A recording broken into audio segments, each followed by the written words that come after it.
Robert Kiyosaki ម្ចាស់សិភៅ Rich Dad Poor Dad គឺជាបុគ្គលដែលមានឥទ្ធិពលបំផុតម្នាក់ក្នុងវិស័យហិរញ្ញវត្ថុផ្ទាល់ខ្លួន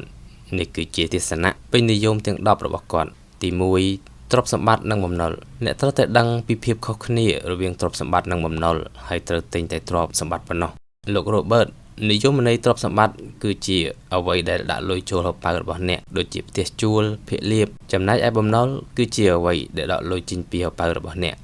ដូចជាឡានទំនើបបំណុលកាតឥណទានជាដើមទី2ផ្ទះដែលអ្នករស់នៅមិនមែនជាទ្រព្យសម្បត្តិទេ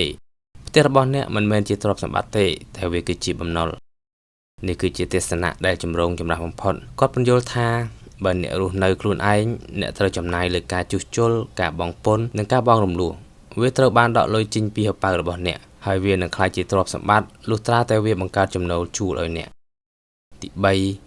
អ្នកមានមិនធ្វើការដើម្បីលុយអ្នកក្រនិងមនុស្សវណ្ណៈកណ្ដាលធ្វើការដើម្បីលុយប៉ុន្តែអ្នកមានឲ្យលុយធ្វើការឲ្យពួកគេ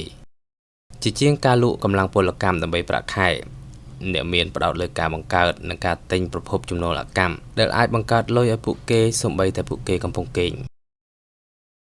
ទី4ការអប់រំហិរញ្ញវត្ថុមានសារៈសំខាន់ជាងសញ្ញាបត្រនៅសាលាបង្រៀនឲ្យយើងធ្វើជាបុគ្គលិកល្អតែមិនដែលបង្រៀនយើងពីរបៀបគ្រប់គ្រងលុយកាក់ទេគាត់ជឿថាប្រព័ន្ធអប់រំបច្ចុប្បន្នបណ្ដុះបណ្ដាលមនុស្សឲ្យធ្វើការឲ្យគេដើម្បីក្លាយជាអ្នកមានអ្នកត្រូវតែរៀនដោយខ្លួនឯងអំពីការវិនិយោគការបង់ពន្ធច្បាប់និងទីផ្សារទី5ការប្រើប្រាស់បំណុលដើម្បីក្លាយជាអ្នកមានបំណុលល្អនិងបំណុលអាក្រក់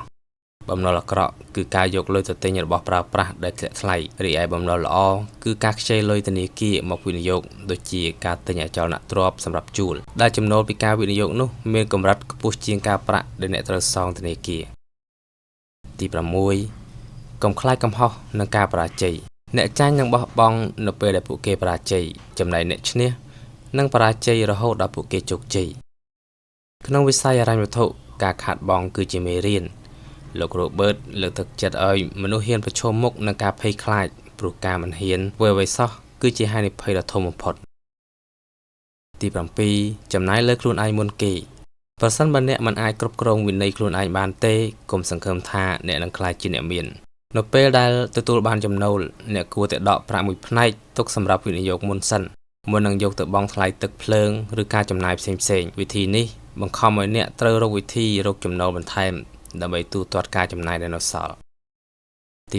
8លំហូរសាច់ប្រាក់សំខាន់ជាងតម្លៃកើនឡើងកុំវិនិយោគដើម្បីតែការរំពឹងថាតម្លៃវានឹងឡើងថ្លៃប៉ុន្តែត្រូវវិនិយោគដើម្បីលំហូរសាច់ប្រាក់គាត់ចូលចិត្តការវិនិយោគដែលផ្ដល់លុយឲ្យយើងរាល់ខែដូចជាថ្លៃជួលផ្ទះជាជាងការទិញដីទុកចោលសម្រាប់ការលក់យកចំណេញដែលមិនដឹងថានៅពេលណាទើបវាលក់ដាច់ទី9រៀនលក់និងរៀនទំនាក់ទំនងជំនាញលេខ1ដែលអ្នកត្រូវមានគឺជំនាញលក់ទោះបីអ្នកមានផលិតផលល្អយ៉ាងណា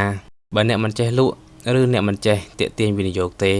អ្នកនឹងមិនអាចជោគជ័យក្នុងអាជីវកម្មបានឡើយ